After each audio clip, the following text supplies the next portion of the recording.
Good evening, fellow YouTubers and fellow shooters. Now, any of you who know me will know that I'm a keen air gunner, being a pest controller, and I do a great deal of my shooting at night.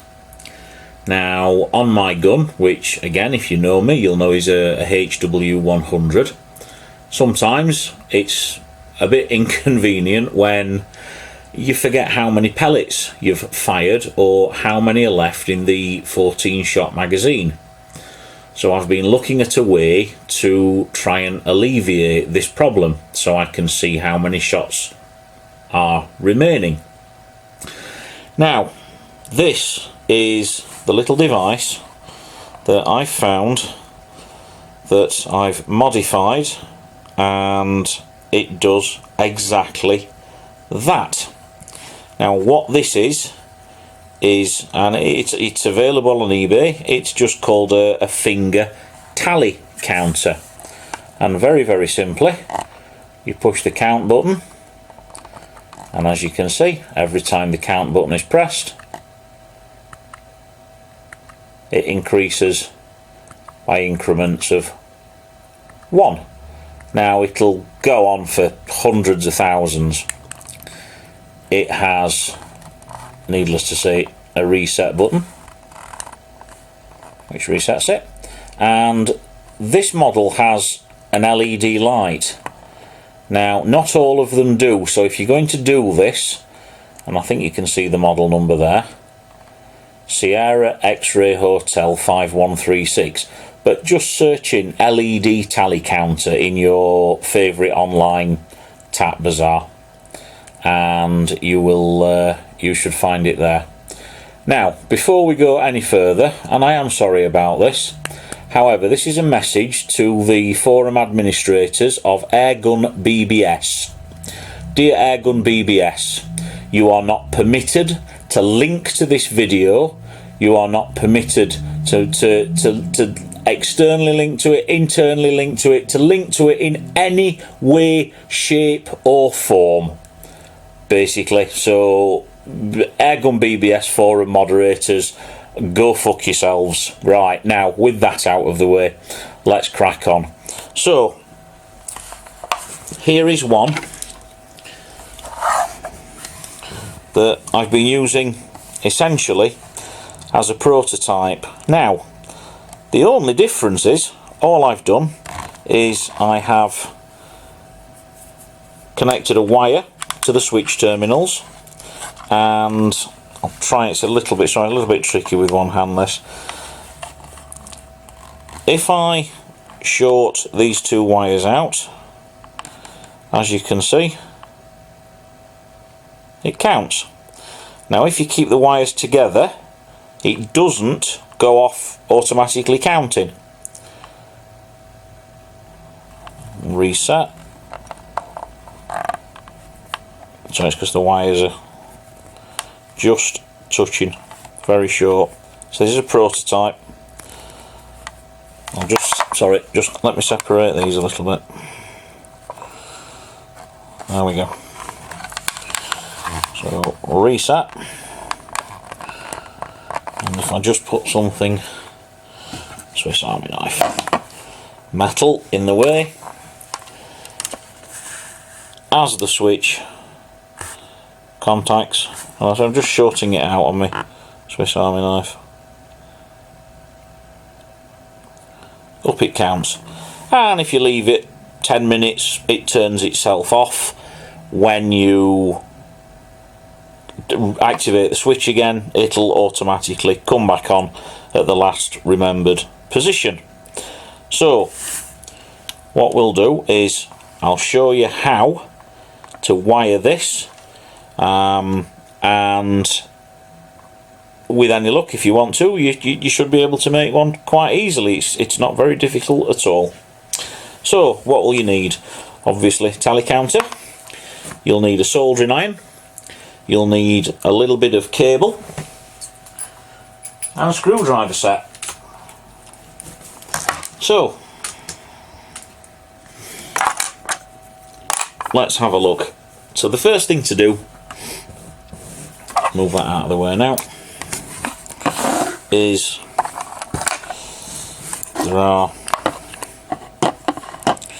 this is where the sort of finger band went, and as you can see, you can, if you wish,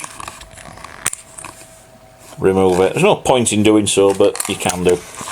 Okay, now 2 screws.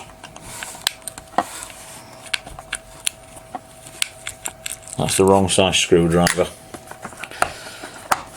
They are, to be fair, they are quite small screws, so you do need a reasonably small screwdriver to get at them. Sorry, because as I do this, I'm actually looking through the viewfinder on my camcorder just to try and give you a nice clear view. And I'm not going to pause it and fast forward it, as you know, I do these in real time so you can see exactly what I do. Okay, and then the unit just comes apart, so those bits can be put to one side. Now the next thing I would advise you to do is just to remove the batteries, and they're just little slotted little button cells.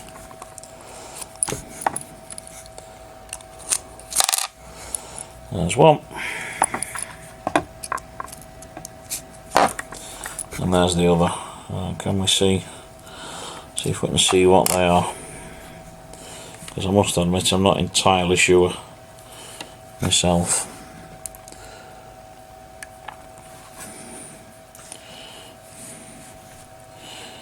No, at the moment I can't see.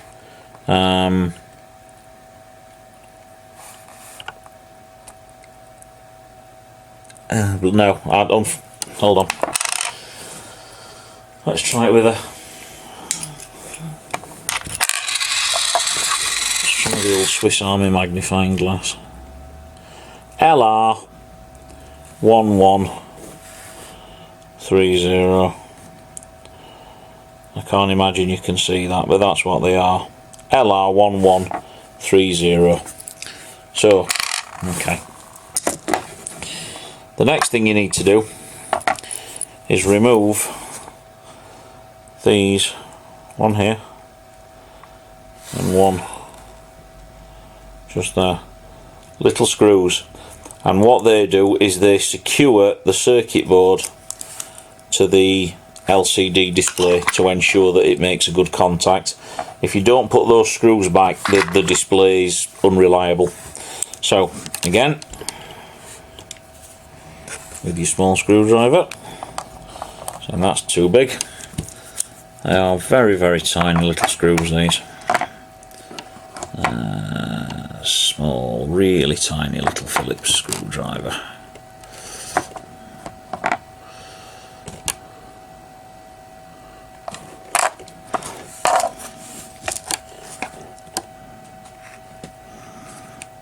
Looks promising.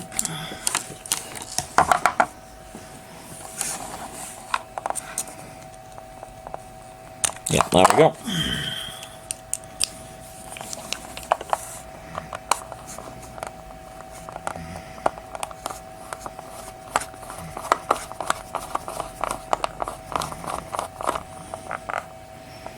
So they are really dinky little screws. So put those safe.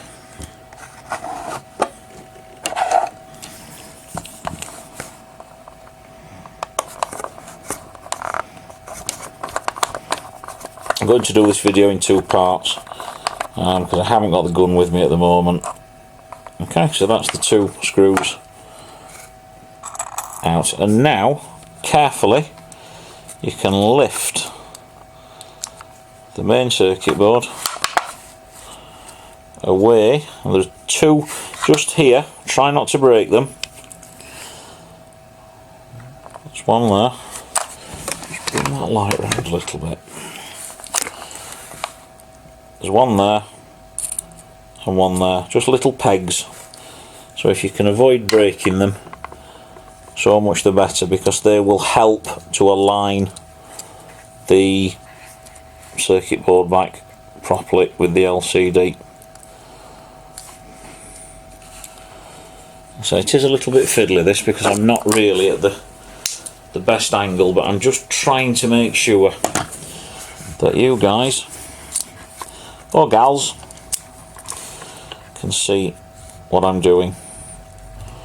So the yellow one I actually broke. I broke these clips, so I'm just being a little bit wary of that with this one. I don't think they're vital, but they've obviously been put there for a reason. There we go. Okay, so I've just, and there's the LCD, and that strip there. Hello, my little cat's just come to say hello. Hello, little girl.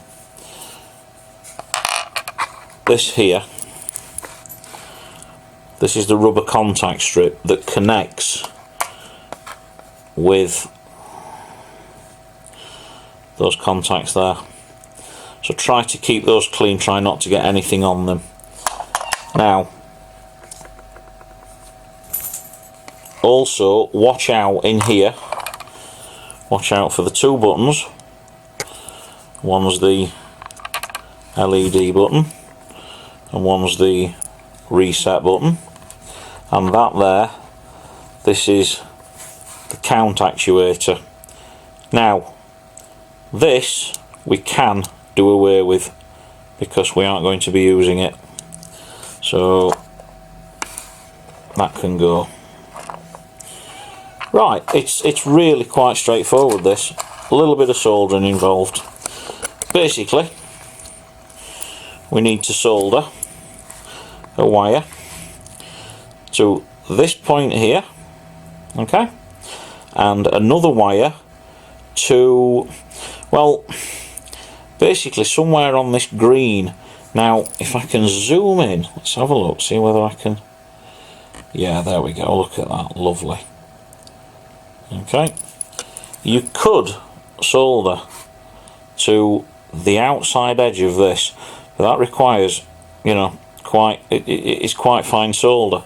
So I discovered that because that's basically just ground, for want of a better word, there's all this here you can solder to, and I dare say, and I haven't checked, there's probably another point somewhere else on the board, but certainly anywhere around here or here is perfectly acceptable. So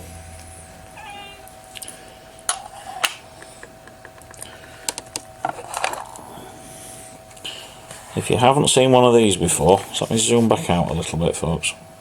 Now, this is a fiberglass pencil, and it's simply fiberglass, and it's absolutely fantastic for getting rid of contamination, names on components, ICs, etc. Don't get it in your fingers because it's horrible. Okay, but if I just start just scratching a little bit of this green away very, very carefully. Okay.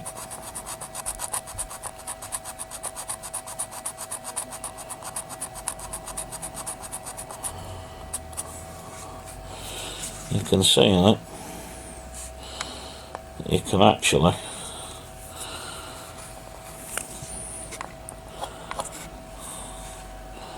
and that's it.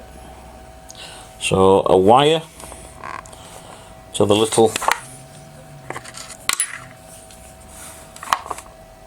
connector there, and one either to here or to here. Now these switches, as you can see, they're very, very flimsy, and the reason for that is because they are not soldered or secured in any way. There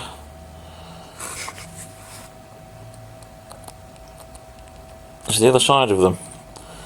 Now what I've done, I've just put a small dab of glue, anything, epoxy, silicone, anything, just to hold those in place. A reliability issue more than anything else. So back over. Okay, so what I'm going to do now is I'm going to fire up the soldering iron, and we'll tack the two wires on. We'll reassemble the unit, and we'll do the next phase shortly. So I'll plug the soldering iron in. I shall be back. I'm not hanging around while the soldering iron warms up, obviously, so I shall be back in a few moments. Hi, okay, soldering iron warming up. Right, a little word about the cable. Now it needs to be just 2-core cable, and what I'm using is this. It's a superfluous old USB cable. It's only it's only, well, 18 inches long, so it's more than long enough for what I need, but more importantly it's reasonable, thin, flexible cable. So just using the old Swiss Army Tastic, so I'll just cut the ends off and discard those.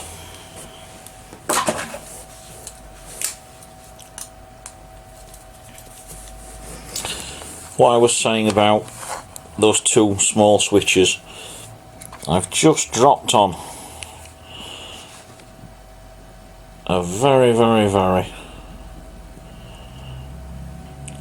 small drop of adhesive just to hold them in place. Again, nothing really other than something just to increase its reliability, because you don't want it failing when you're out in the field. Okay, so we'll just trim off a little bit of this wire, not too much, perhaps half an inch, 3/4 of an inch.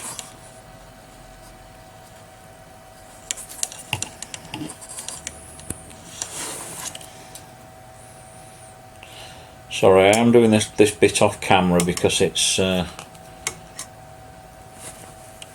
quite dark here. There, okay. So just standard, just 2-core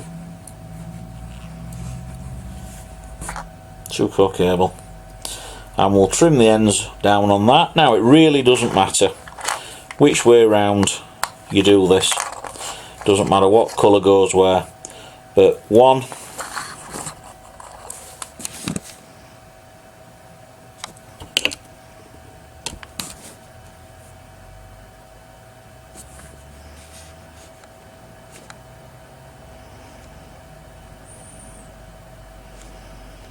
camera's struggling a little bit, there we go. So it doesn't, so long as one goes there and one goes to anywhere on earth, as I say, it can go there, doesn't matter, that's all that's needed. So I shall trim those and we'll solder them up, and then we'll reassemble it, and I'll show you what I did next.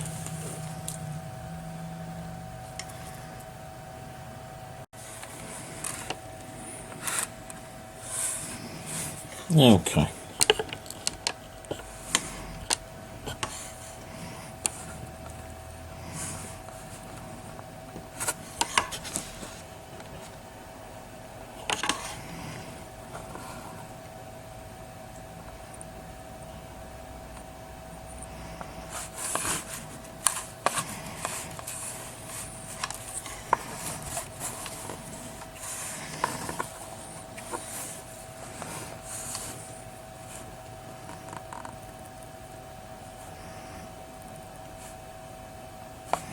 So now we've got two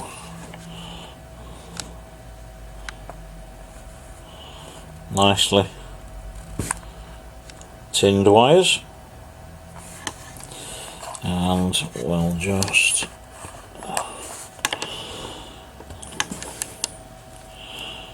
I'm sure you don't need to see me soldering, but why not? So again, we'll start and we will just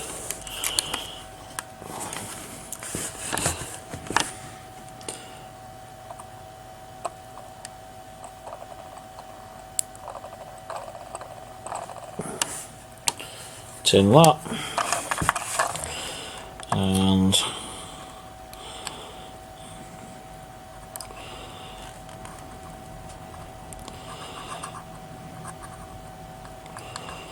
there we go. Doesn't need much because it doesn't have to hold much. And then attach. So I'll have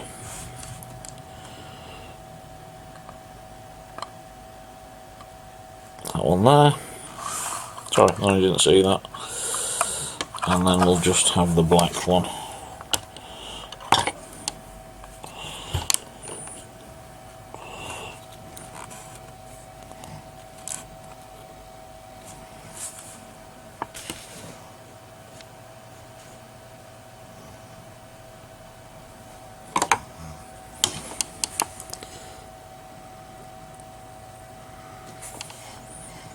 Okay.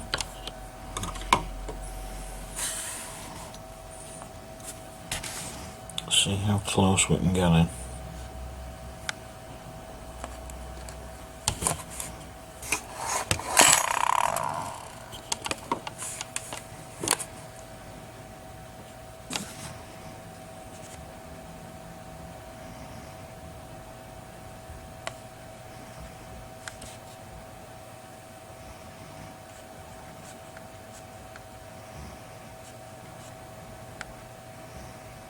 Okay.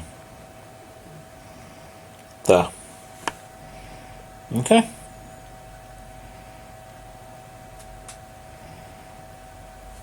Now, simply, we'll put the unit back together. So,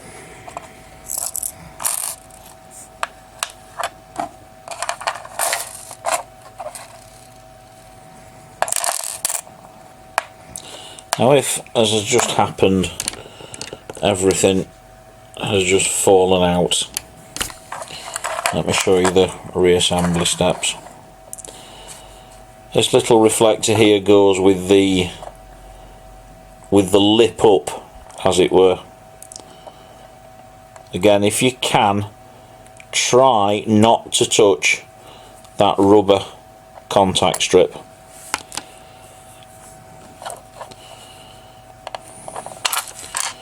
Now we've got all the screws. This is 1, 2, 3, 4. There we go. The reset and LED switches are slightly different sizes. So I think the reset switch, zoom out. The reset switch is the smaller one of the two. Oh dear. This is purely and simply, folks, because I've not got a lot of space and I haven't got a lot of room, and I'm just trying to make sure that you can see everything I do as I do it. And I have a horrible feeling that that display might be in the wrong way. Still, we'll soon find out, and such things are sent to triers. It is fiddly work though.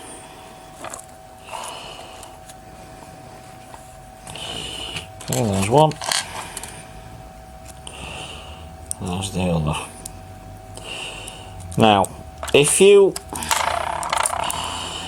don't put the count, not the switch per se, but the plastic button, if you don't put that back in, you're left with a huge gaping hole. So what I did on the other one is, and it was somewhat rough-arsed, it must be said, but I put a hole through it, just like that, and then I used some glue just to seal it. Simple, really, simple. Just don't get glue on the other two switches. So I'll do it exactly the same way.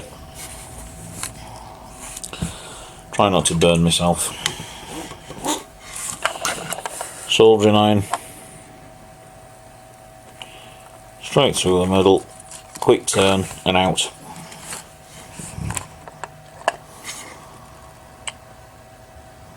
And there, simple as that. Soldering iron we have now finished with. So we'll just clean the crap off of that.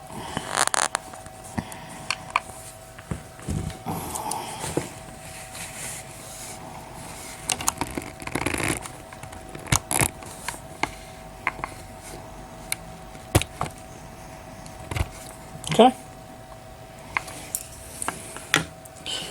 You can thread the other end of your cable. So start with the back end, as it were. I'll just have to remove that plug of flash in there. There we go.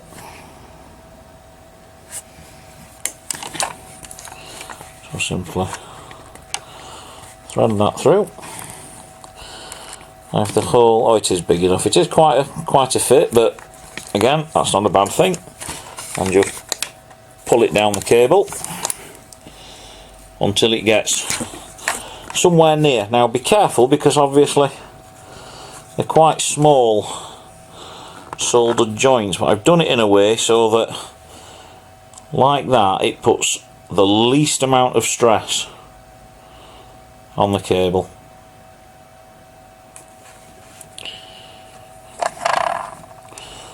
And then you can obviously zoom out past this end of the wire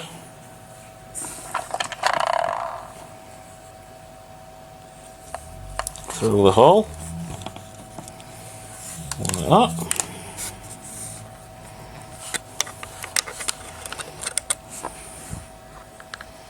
Okay, just gently pull it down, line it up, and remember what I said about those two pins at the top, the two little pegs. If you can, just try and get those to line back up there, just like that. And as you can see, it's a perfect fit. Now, the two tiny little screws need to go back in first, as they will hold the printed circuit board against that rubber contact strip, and that's what makes it just makes a secure contact for the LCD display. So a little bit of manipulation, there we go. Sorry, I'm trying my best to keep this in shot for you.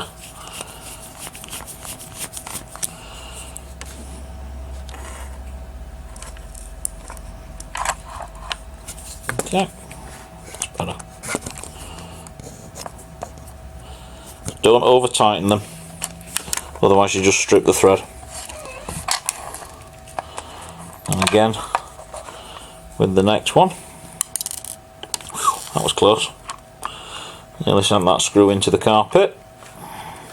I'll be bringing out the magnets then.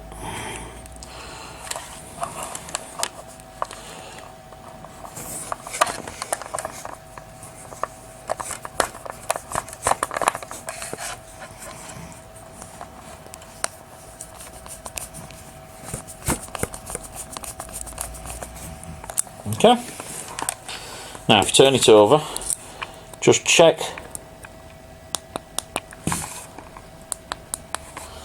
that the switches click, and if you now insert the batteries, and that's positive and that's the negative, and they are positive up,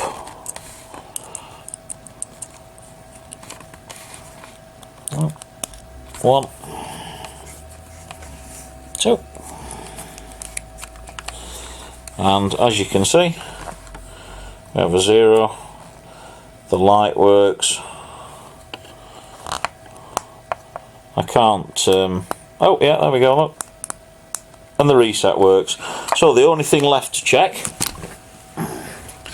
is whether the switch actuator works. So if I take something small and metal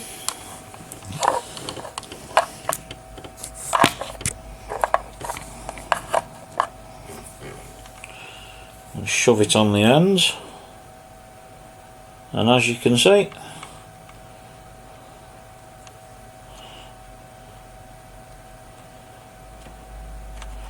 there we go, it works.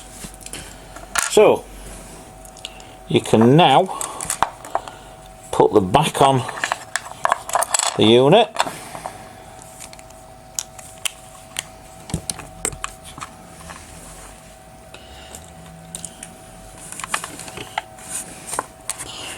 and put the screws back in.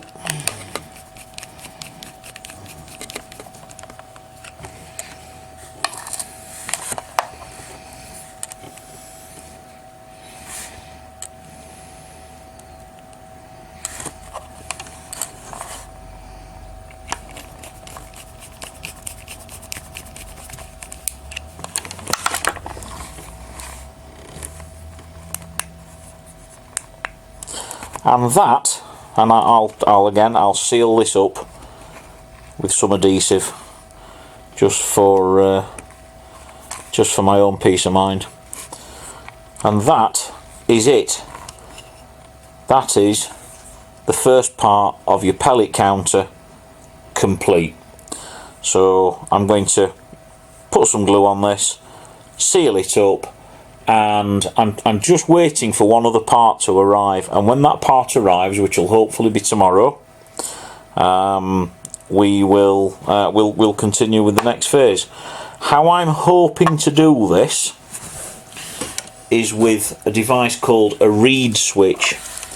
Now a reed switch works when a magnet is placed near it. So I have purchased these are neodymium magnets, and as you can see they are very, very small, but they don't need to be big.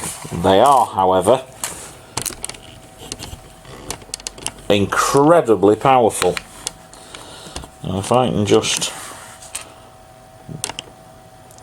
there you can see the distance that they work from. They really are quite surprising. Now I'm not going to do a plug, but these are from a chap's called, I broke that one. I actually broke that magnet. They are fragile, and you'd probably find that half of it would still work. So we'll try another.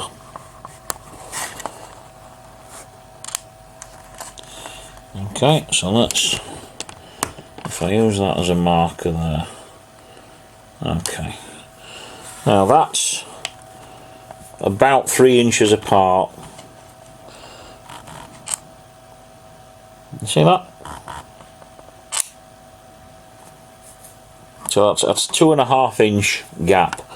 So what happens is, on the HW100, when you cock the lever, the magnet will come into contact with the switch will activate and put the count up by 1, and it'll stay there until you cock it, which will open the switch. You'll shut the cocking lever, the switch will contact again, sending the count up another one. So when you get to 14, you know that that's your last pellet. Very, very, very, very simple. Very simple, but hopefully the strength of those magnets is quite incredible.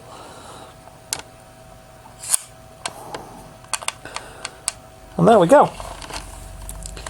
So I'm going to upload this now. So thanks for watching, and we shall be back with part 2 hopefully tomorrow if my switches have arrived. Thanks for watching, take care. Good afternoon fellow YouTubers and shooters. Okay, this is the continuation of the HW100 shot counter. Although I genuinely suspect that this is something that could be applied to any gun, really. Just a case of coming up with a mounting solution. Now, as you saw earlier on, we modified the little counters, and on the end here, what we've now got is a reed switch. Now, if you're not familiar with reed switches are magnetically activated switches. They're used in alarms, but basically when it's subjected to a strong enough magnetic force, there's a pair of contacts in there that open or close. Now for this it really doesn't matter. It doesn't matter whether it's a normally open or a normally closed, but I've gone for a normally open. So, and the wires are a little bit too long at the moment, but as you can see, well, I'm hoping you can see this. Let's just okay, so number 7. I'm just going to reset. Let's see if we can just get out a little bit. Okay, I'm just going to try and hold it all so that you can see what I'm doing. Okay, there. Now on the end of my screwdriver here, there is a tiny little magnet. I think I showed you these yesterday. So if you watch the counter as I bring it up, oh, just try and get my hands out of the way, sorry about this, as again it is just not a great deal of space where I am at the moment. Let's try and get that there. So if I bring the magnet to the contact one, you see? Now it doesn't seem to be as reliable if I do it on the top of the switch. Well, it worked there, yeah. But either way, as you can see, bringing the switch to the magnet,